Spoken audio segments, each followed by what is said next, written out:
I like to ask whether or not you have goals, but I want to ask you another question. How many of you know that if you had your life to live over again, you could do more than what you've done thus far? Raise your hands, please. Now, that proves a point, that what we do and what we accomplish in life is only a tip of the iceberg of what's possible for us.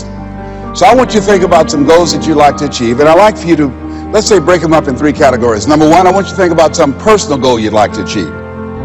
And I'd like for you to think about some career goal, some business goal that you'd like to achieve. And I want you to think about some social contribution, some impact you'd like to make with your life. It was Horace Mann who said, we should be ashamed to die until we've made some major contribution to humankind. I believe we live in the greatest country in the world that gives us an opportunity to leave our mark, to make a statement with our lives. And as you think about these goals, whatever those goals are, I want you to dramatically increase those goals. And I want to warn you, I don't want you to think about how you're going to do it. How is none of your business. The most important thing is just to increase those goals dramatically. I've found that most people fail in life, not because they aim too high and miss. Most people fail in life because they aim too low and hit. And many don't aim at all. So raise the bar on yourself and don't ask how you're going to do it. I'll never forget when I decided that I wanted to become a motivational speaker. I saw the late Dr. Norman Vincent Peale, and my heart said, I can do that. But my mind asked the question, how? And for over 14 years, I would go see Zig Ziglar and Dr. Norman Vincent Peale and Jim Rohn and different speakers, and I would be in the audience, and my heart would pounce and say, you can do that, Les. And then when I would leave, I would be going to the parking lot, and my mind said, how are you going to do it? And I spent so many years trying to figure out how. I wasted 14 years. How many of you ever procrastinated? Raise your hands, please. Yeah, see, so as you begin to think about your goals, the most important thing is, and write this down, commit yourself. See, once you commit yourself, the how will come, the way will come. Once you commit yourself, you will then figure it out. And if you're going in the wrong direction, all you have to do is turn around and go in the other direction. You will figure it out. You want to begin to just challenge yourself. You want to stretch yourself because you really don't know what you can't do. I'll never forget the first day that I met Mr. Washington. I was born in a poor section of Miami, Florida called Liberty City. I was born in an abandoned building on a floor with a twin brother. And when we were 6 weeks of age, we were adopted. And when I was in the 5th grade, I was identified as EMR, labeled educable, mentally retarded, put back from the 5th grade into the 4th grade. And I failed again when I was in the 8th grade. I don't have any college education, but because of my mother, and I feel like Abraham Lincoln, who said, all that I am and all that I ever hope to be, I owe to my mother. I saw a sign once that said that God took me from my biological mother's womb and placed me in the heart of my adopted mother. So my first major goal was to buy my mother a home, to take care of my mother. And I did that, took care of her until she passed at 88. But I'll never forget when I met Mr. Washington. I was in a class waiting on another student, and he came in and he said, young man, go to the board and work this problem out for us. I said, oh, sir, I can't do that. He said, why? I said, I'm not one of your students. He said, look at me. I said, yes, sir. Go to the board and work the problem out anyhow. I said, sir, I can't do what you're asking me to do. He said, why? Sir, because I'm educable, mentally retarded, sir. And as the students erupted in laughter, he came from behind his desk, he looked at me and he said, don't you ever say that again. Someone's opinion of you does not have to become your reality. And that was a turning point in my life. On one hand, I was humiliated. But on the other hand, I was liberated. Because he looked at me with the eyes of Goethe, who said, look at a man the way that he is. He only becomes worse. But look at him as if he were what he could be. Then he becomes what he should be. And so Mr. Washington, he challenged me. And I want to challenge you right now about raising your goals. And I want you to shake someone's hand on your right and left, look them in the eyes and say, stretch yourself. Yeah, see, I think that you really have to stretch yourself to discover your stuff. I think that we have to really begin to experiment with life. And I said that you have something special. I didn't say that just to be kind and courteous. You do. See, I think that there are not many people that come to seminars or workshops or will watch a program of this nature. Why? I just think that most people are just satisfied to where they are. I'm reminded of a man one day. He was walking down the street and he passed his porch where some people were on the porch talking, and there was a dog moaning and groaning. And he was curious why the dog was moaning and groaning. And he went back and he said, excuse me, he asked the owner, why is the dog moaning and groaning? Guy said, because he's laying on a nail. He said, well, why won't he get off? He said, it's not hurting bad enough for him to get off. Just hurting bad enough to moan and groan. How many of you know people who should be here? Raise your hands, please. How many of you know people all they do is moan and groan? Moan and groan. I'm not making enough money. Moan and groan. I'm unhappy with my job. 87% of people go to jobs that they hate. And in addition to that, you know, as we know that we have the dubious distinction in this country that on Monday morning the heart attack rate increases over 35%. On Monday morning between 6 o'clock and 9. People going to jobs that they hate. The heart said, didn't I tell you I didn't want to go? And attack them.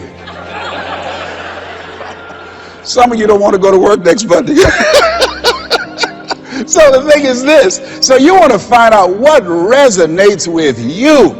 What is it you really want to do? You want to experiment with life and find out what fits for you. You have something special. You have greatness within you. You have the ability to do more than you can ever begin to imagine. See, I believe that anybody through observation and practice can perform at the level of excellence. But when you're pursuing your greatness, and this is worth writing down, you don't know what your limits are, and you act like you don't have any. So I say to you, you have something special. You have greatness within you. And I want to make 4 things clear. Number 1, everything that I'm going to say, you already know it. If what I share, the message that I'm going to express right now and share with you, if it wasn't a part of who you are already, you wouldn't be in the audience. That's number 1. That's very important. It's already in you. I'm going to only confirm and validate that which is a part of you anyhow. The second thing is everything I'm going to say to you, you've heard it before. From people with college degrees and credentials, I can't hold a candle to. It's common sense, but not common practice. Third thing is, I don't want you to agree with me, and I don't want you to believe me. I just want you to be open to some things right now. I want you to think beyond that which is commonly allowed. And I'm going to tell you what I'm up to. I want you to think about your goals, and I want to tell you what I'm going to do right now. My whole goal is to get past your mind. That's my whole challenge, and there's nothing you can do about it. I'm going to do that. See, your assignment was to show up. My assignment is to get past your mind and get into your heart. Once you think about the goals that you want to achieve, and I really want to challenge you to make up your mind that you're going to make that happen for yourself. And I hope that it's some goal that really resonates with who you are. When I was a little boy, my goal was to just buy groceries for our family.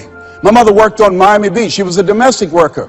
And my goal was to really be able to go to the grocery store and purchase groceries ourselves. The families knew that my mother had adopted 7 children. And so they said, Mamie, whatever food is left over after we eat, you can take that home to the children. They were very kind, very, very considerate people. My mother, who when she worked on Miami Beach, the people were very kind. I was appreciative of their generosity. But as a little boy, I said, Mama, one day, when I become a big boy, I'm going to be able to buy groceries for us. My goal as a little boy was to buy clothes for my brothers and sisters. We wore the hand-me-down clothes of the children that Mama babysat for when she went over in Miami Beach. And if the clothes were too small, she would let them out. And if they were too large, Mama could sew and take them up. And I'll never forget David Sadursky. His father was very wealthy. Mama worked for him, but David was my buddy. And so his father gave him 2 gifts for his birthday. Gave him a brand new boat, but he also gave him some motivational tapes. Earl Nightingale, I'll never forget. So he said, David, man, let me tell you something. When I die, you're going to get everything. I want you to listen to these tapes. And when his father left the room, David threw those tapes in the wastebasket. I said, David, can I have those tapes? He said, yes. I said, man, your father said, if you listen to these, you can get more and do more than what he's done. He said, hey, look, I'm going to get everything anyhow. Go ahead, take them. I told my children, I'm not leaving them anything. You know, if I had a quarter and thought I was going to die, I'll swallow it.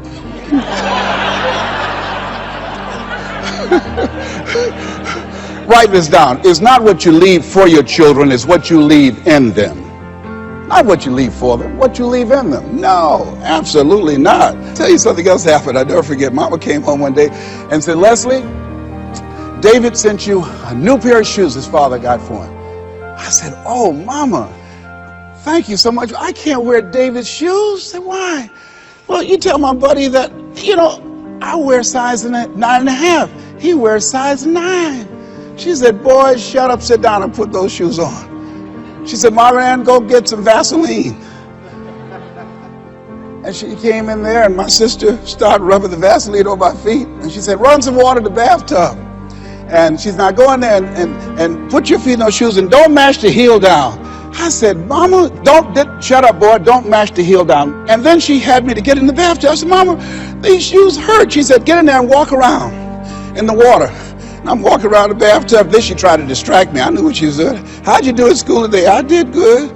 Did you get in any fights? No, ma'am. You know you fought somebody. Well, I only hit 3 people today. and then after a while, she said, how you doing? I said, well, they hurt. Do they hurt as bad as they were before? No, ma'am, they feel a little bit better. Keep on walking. Keep on walking. And then after a while, when the leather soaked up the water, the leather began to stretch to a perfect 9.5. You think Fortune 500 companies started talking about doing more with less? My mother been doing that for a long time. It's amazing what you can do. But who'd have thought, anybody looking in on this kid and these 7 children, who would have thought? And I look at you, I say, you have greatness within you. You have the ability to do more than you can ever begin to imagine. No one could have convinced me that I would be doing what I'm doing right now. The easiest thing I do every year is go into a sales organization and dramatically increase their sales, or go into a prison and enable prisoners to see themselves differently and teach them the methods and techniques of how to plug into the system, or motivate young people to begin to see how they can have a vision of themselves in the future and fit. That's the easiest thing I do, or train a speaker to help them to leverage their experience as a speaker and say, look, speaking is a projection of who you are, not who you think you ought to be, and come with power from a platform. That's the easiest thing I've ever done. Let me share with you the most difficult thing I've ever done. The most difficult thing I've ever done was to believe that I can do what I'm now doing. No one could have convinced me, just given my circumstances. I earn millions of dollars every year. No one could have convinced me. If both my parents came up here right now, I would not know either one. No one could have convinced me, being labeled educable, mental retarded, born in an abandoned building on floor in Liberty City, poor section of Miami, Florida, failing twice in school, no college training, never worked for a major corporation. I did not know I can do what I'm doing right now. Never forget Mike Williams, my mentor. I think a lot of people fail in life because of the fact that they need some mentoring. They need some coaching. Repeat out to me, please. You need some coaching. Yeah, see, you can't see the picture when you're in the frame.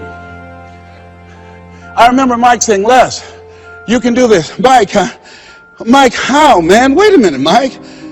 How much am I going to be able to charge, Mike? Les, you could start out at $1,000 an hour. Mike, I don't make that working for 2 weeks. Come on, Mike. Man, I appreciate your belief in me, Mike. Look, Mike, I work for the Miami Sanitation Department, man. I've been a garbage collector. I've done door-to-door sales. That was great, and I'm here as a disc jockey. That's good, Mike, but Mike, I don't think I can do that. Les, you can. But Mike, I don't have any credentials. I've never written any book, anything, man. I'm not rich. How can I teach somebody to do something I've never done? But Les, why don't you just test yourself? Why don't you stretch, Les? Come on, man. Mike, I don't know. And here's something I realized. Write this down. Sometimes you have to believe in somebody's belief in you until your belief kicks in. I respect Mike Williams. Here, this young man, he saw something in me that I didn't see it, and strong analytical mind. And I looked at him. I always respected his thinking. And he looked at me and he made me feel special. And I said, okay, Mike. And I just kept holding on to what Mike said to me. I just kept holding on to what Mr. Washington said to me. I kept holding on to my mother saying, "You're special, Leslie," when they said you're educable, mentally retarded. Mama didn't know what that meant. She only had a third-grade education. So she said, "He'll be all right, honey. Hard head make a soft behind. He'll be fine." But she said, "You're special, baby. You are special." And they kept saying that over and over again. Faith comes by hearing and hearing and hearing. And so here's what I want you to do. Let us say together, as you think about your goals and your dream, let us say together, "It's possible." Together, please. It's possible. Say it like you mean it. It's possible. Thank you. Write that down. See, most people never achieve their goals because most people suffer from possibility blindness. They look around trying to think about the things that they don't have. Robert Roots, young man who wrote a book about success principles of the Three Little Pigs. He said, "It's not what you don't have, it's what you think you need that keeps you from being successful or happy in life." It's not what you don't have. See, I was focused on what I didn't have.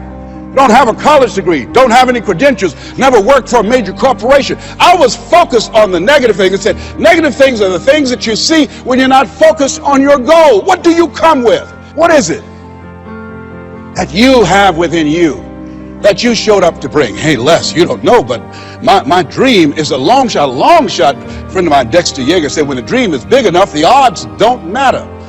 I'm reminded of a great man when I was reading Time magazine talking about some of the great minds of the last century. They didn't mention his name, Dr. Howard Thurman, one of the mentors of Dr. Martin Luther King Jr., and also an advisor to Mahatma Gandhi and Albert Schweitzer. And he said, the ideal situation for a man or woman to die is to have family members standing around their bed praying with them as they cross over. But imagine, if you will, being on your deathbed and standing around your bed, the dreams given to you by life, the ideas that you never acted on, the talents, the gifts, the abilities that you never used. And there they are, standing around your bed, looking at you with large, angry eyes, saying, "We came to you, and only you could have given us life. And now we must die with you forever." And the question is, if you died this very moment, what will die with you? What dreams, what ideas, what talents, what leadership potential, what greatness that you showed up to bring, that you allowed fear or procrastination to hold you back? Perhaps that's why Henry David Thoreau wrote the words, "Oh God, to reach the point of death, only to realize that you've never lived, only to realize that you've never scraped the surface of your potential." Repeat out to me, please, with power, feeling, and conviction. I refuse to die an unlived life. Yes, shake someone's hand on your right and left and say, "Live your dream." Yeah, I think we should all resolve. I refuse to die an unlived life. Don't worry about the odds. You survived 1 out of 40 million sperms. You will never have those odds again. You beat those odds, you can win anything. Here's something else stops most people. You know what it is? Failure. Let us say together, I will fail my way to success. Yes, write that down. I will fail my way to success. See, 8 out of 10 millionaires have been financially bankrupt. 85% of people allow their fear of failure to outweigh their desire to succeed. And I believe that the reason that most people go so far in life, and stop, Maya Angelou said it best. She wrote a poem. She said that most people go so far in life and then they park. They pull off the highway of life. Especially when they get some hits, especially when they've been rejected, especially if they have an illness, especially if they lose something, they park. And I take it further. They don't even turn on their emergency lights. It's not because that they are broken down. They don't want anybody to stop and say, "Hey, look here, I've got some jumping cables in my trunk. You need a jump? Hey, look here, there's a service station ahead about 3 or 4 miles. I have a can. I can take you up there and get some gasoline." Oh, no. I'm just fine. I had a talk show once, and highest rated, fastest canceled talk show in the history of television. Well, at least I had one. And And I was excited.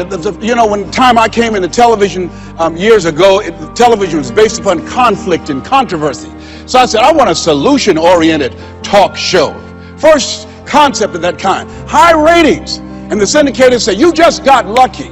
Come on, let's do these other type of shows. You can be a Jerry Springer. Oh, no, that's not why I came here. No, I believe that we live in the greatest country in the world where we should hold ourselves to certain standards. I'm not going to come here and sell out on who I am. I'm not going to compromise. I'm not going to lower my standards for you. No, that's not why I showed up. And so they fired me. Security walked him out. I said, I can walk by myself. But let me tell you what happened. I took a hit and I parked. It wasn't that I didn't have the ability to do more. My concept was good. But what happened when I took the hit, when they canceled the show, I canceled myself. When they said the show is going to be taken off television, it won't work, I told myself, Les, you can't succeed in television. And I parked. You know what I did? I went back to my comfort zone. As a motivational speaker, at least I'm doing better than most people. That's nothing to compare yourself to worse that other people are doing and then make yourself feel better. No, I parked. I didn't have my emergency lights on. I didn't want to show up on the radar. I parked. You know how long I parked? I parked for 10 years. Do you hear me? Now, unlike Regis Philbin, when his shows were canceled, he kept going. He kept going. He kept going. And he got other shows. I bet you somebody gave him a push. Somebody said, hey, you need a lift? I didn't even make that an option for me. I got off the highway, I went back to my comfort zone, and I parked. The show failed, and I identified myself as a failure. And guess something happened. One day, just flipping the channels, looking at PBS, and saw Wayne Dyer, my friend Wayne Dyer. And I said, wait, we're both in our 60s. Wayne is still doing it. Wow, the little hair he has, it's gray, he's still there. I said, hey, I've got some more stuff in me. I've got another PBS special in me. I've got some other ideas. You know, Oprah and Phil, they're doing my stuff. Maybe I need to come back out here. And I went back and started calling PBS and different people. They said, Les, what happened to you? I said, well, I didn't know whether or not anybody would be interested in me because the show was canceled. No, you had some good ideas. And when they said, yeah, we'd love to do a show with you. I said, you would? They said, yes. And when I went into the studio and people I'd worked with 10 years ago, they were still there. And I said, guys, you know, do you guys still have it? They said, we have it. Do you have it? I said, I think so. And I did the show, and I wasn't as good as I was 10 years ago because I was off the highway. I'd gotten off the highway of life. I'd been parked for so long. It's taking me some time to get my strength back, to find my power, to get my confidence back. But at least I'm back out there in the game, determined to dry empty.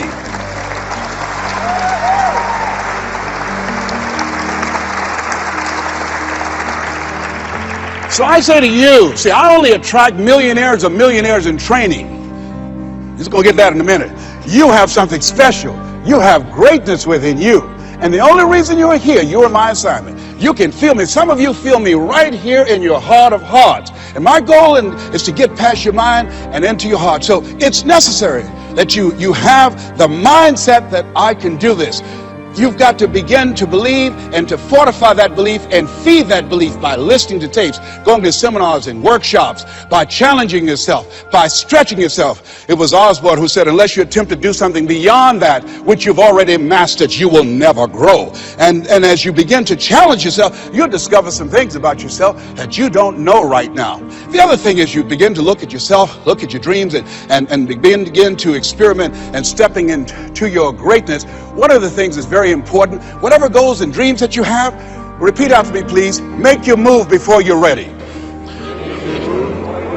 You have Price Pritchett, who's a great motivator and trainer. He said, make your move before you're ready. We're instructed in life to walk by faith and not by sight. See, you want to really begin to stretch yourself. You want to become a risk taker. You want to raise the bar on yourself. Most people won't do that. See, most people engage in low-life living, low-risk living.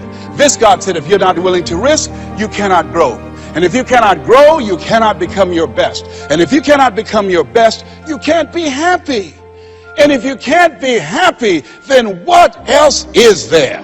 I like what Helen Keller said. Life is short and unpredictable. Eat the dessert first. And so you want to begin to take some chances. You want to begin to challenge yourself and make it okay to fail and learn from your failures. Don't allow fear of failure and the allure, the attractiveness of playing it safe in life to draw you in. You can't get out of life alive. You got to die to leave here. As you look at yourself, look at your goals, and look at the things that you want to do, put yourself out there. When I decided that I wanted to speak, I didn't want to just be a speaker. My goal was to be a dominant speaker in my niche. You've decided you want to be a category king or queen. You didn't just want to be one of the players. You wanted to be a player, the player. And that's why you're here. Iron sharpening iron. That's why you're here, learning some stuff that you don't know right now that will allow you to provide a quality of service for your customers and an experience so that when they leave there, they feel better about themselves. You're getting them in alignment with their vision of themselves and their body. They leave there feeling better about themselves, but talking about you because of the experience and because of the relationship. That's very important during this time in the distraction economy. What do you mean by we're so distracted? So much stuff's happening right now. It's, in many situations, you can't even hear yourself think. And here's something else. And I'm going to just, I've got something I'm going to send you. This is very important. The master key when I'm looking at my life and I'm asking myself, how did I get here? Look for ways in which you can upgrade your communication. Steve Jobs said, your ability to communicate. He said the storyteller is the most powerful person in the world. I want you to send me just I'm gonna give you something, get the free. It's called 7 Principles of Storytelling. And it's very important because you have to tell the story about your business. You have to tell the story about yourself and your ability to tell your story. It's today in order in this noisy world where we are, you have to be good at telling the story about yourself and about your practice and being in alignment where people are and finding out how you can communicate with them in a way that they can hear you. One of the things about your industry and most industries that a lot of people don't know, it's an ongoing process of educating people with a story that creates the thirst.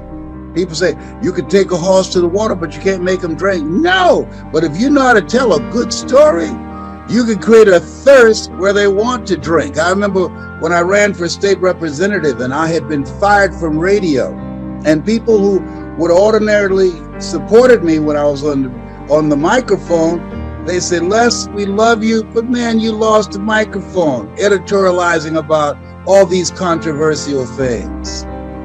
We can't support you, man, and you don't have a chance of winning. You don't have no experience, and you don't have any money to fight the party, all the media supporting your opponent. But they miss one thing. I had a story, and when I was on air as a disc jockey, I used to talk about my mother. And when I went to the radio station, my opponent had over $40,000 because his brother was the head of the treasury for the AFL-CIO, and he had the money and the influence to get more contributors to his campaign than me. I'm a novice. This is my first time in the game. I remember a friend who was trying to talk me into running for office. I said, man, I can't do that. I don't know anything about politics. And Perkins said, neither do the people who run. So he went and got some petitions signed and said, man, you should run. People love you. And here I am on Friday before the election. It was a Tuesday. The election will be on Tuesday. And I came to the station. I had around $640. He said, what you gonna do with that? I said, I'm not sure. And And then I got still and I thought, I said, can I go in the control room? And I used to do commercials. He said, yeah. I called my mother because I used to talk about my mama all the time when I was on radio. And I said, Mama, I need you to say something for me. I'm running for state representative. She said, Leslie, what kind of mess you in now? I heard because you're, what do you have? And why should I care?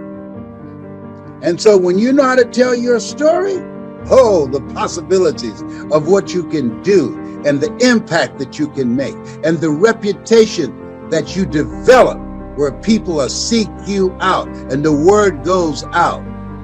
It's major. It's major. So I'd like to leave this with you, but I'm open for questions. If you want a thing bad enough to go out and fight for it, to work day and night for it, to give up your time, your peace, and sleep for it, if all that you dream and scheme is about it, and life seems useless and worthless without it, and if you gladly sweat for it and fret for it and plan for it and lose all your terror of the opposition for it, and if you simply go after that thing that you want with all of your capacity, strength and sagacity, faith, hope and confidence, and stern pertinacity, if neither cold poverty, famish or gold, sickness or pain of body and brain can keep you away from the thing that you want, if dogged and grim you besiege and beset it, with the help of God, you'll get it. One of the things about you, Les, is that your life is such an example of what's possible. I mean, everybody, I want you to just picturing this about this beautiful man. I want you, he's born, his mother ends up giving him to adoption to Mamie, he and his brother. They live in these conditions. He's 10 years old. His mother has to go away for a while. He's got to support the family. He's had all these incidents he's had to observe up close. There are other ones with his mother when she's cleaning houses and this woman claps her hands because she's got to know when her mother's in her room, because she's going to steal something, which his mother would never do. This man goes on to influence millions, I mean, literally millions of people's lives. And then this is what's great about all of us making our dreams come true. When you make your dreams come true, the dreams of other people and dreams you can't picture also come true, because then he influences this goofy dude, me, 20-something years old, working at an orphanage, and it inspires me to change my life. So it's just, your life is such an example. And what's interesting to me, Les, is it was mainly tied to mom, meaning you wanted to do something great for your mother all your life. And that was bigger, I think, than any obstacle that got in your way. I'd like you to share this with people, because I think most people don't understand the power of having something big you're going after that means more to you than the pain you're going to have to go through in order to get it. I don't think enough people set huge, big goals that are from the heart. Don't you agree? Yes, you said that. I was listening to you last night. You know, Dexter Yeager, as you know from Amway, he said if the dream is big enough, the odds don't matter. And so when you say dream big, that's major. One, there's power in pursuit, because as Jim Rohn said, it's not the accomplishment of the goal that matters. It's what you become in pursuit of the dream in the process. Because when you have a big dream, it will introduce you to a part of yourself that you don't know right now, that you will never discover in your comfort zone. Because in order to achieve that dream, you've got to die to who you are now. I must die daily. You must die to who you are now to give birth to who you are to become. I believe that all of us have stories of greatness in us. And follow me as I say this, as this download. We all have stories of greatness within us. In the beginning was the Word. Thou shalt decree a thing, and it shall be established unto you. When shall the kingdom of God come? Seek ye first the kingdom of God and his righteousness, and all these things will be added unto you. When shall it come? The kingdom of God cometh not by observation. They shall say, is neither lo there, lo here. Behold, the kingdom of God is within you. And that kingdom is voice activated. So when you speak, people who are in a dark place, you will bring them out into the light. When you speak, somebody's got a gun to their head. When you speak, they'll realize life is God's gift to me, and how I live my life is my gift to God. When you speak, someone who's depressed and feeling anxious will remember, be anxious for nothing. I'll keep thee in perfect peace, whose mind is stayed on thee. So that's the power. that you bring and all the products that you have on YouTube that how ironic. They said, coincidence is God's way of staying anonymous. I've been so marinated listening to your stuff. And then you've been listening to me. Come on, look at God. What a mighty God we serve. Come on. You can't make this stuff up. That's like my honor to think that you listening to my stuff. I got to tell you, you guys, you just get what I told you all, you just have this treasure. It's like, you never want to stop hearing from Les. He's just remarkable. And the way you pull things and download them from all these places is just, it's mind blowing. I wish I were that great. You are the messenger and you are the message. That's me. You got people who are speaking out here. It's been hijacked with speaking to sell. We sell people on their greatness. We sell people on the things that they need to do now, the methods, the techniques, the strategy to create the next greatest version of themselves. And when we do that, we know that when we make that kind of impact, we know that we're in the place of what Leo Tolstoy, the Russian author, he said, what in the meaning and purpose of my life that will not be undone and destroyed when I'm gone? And the people that listen to your program and their mind and their vision has been expanded, you give them a vision of themselves beyond the adversities of what they're experiencing in this place where we are right now, and help them to begin to live their life from a place of optimism, that they're going to impact other people, and those people are going to impact other people. And this work that you, as much as you have chosen this, you were chosen for this, and this work will not be undone. You're going to impact generations yet unborn. What would you say to anyone? Do you have any, let's say, steps or just some nuggets that you can share if there's someone out there that's listening, that's trying to achieve a goal? What are some of your steps to achieving goals?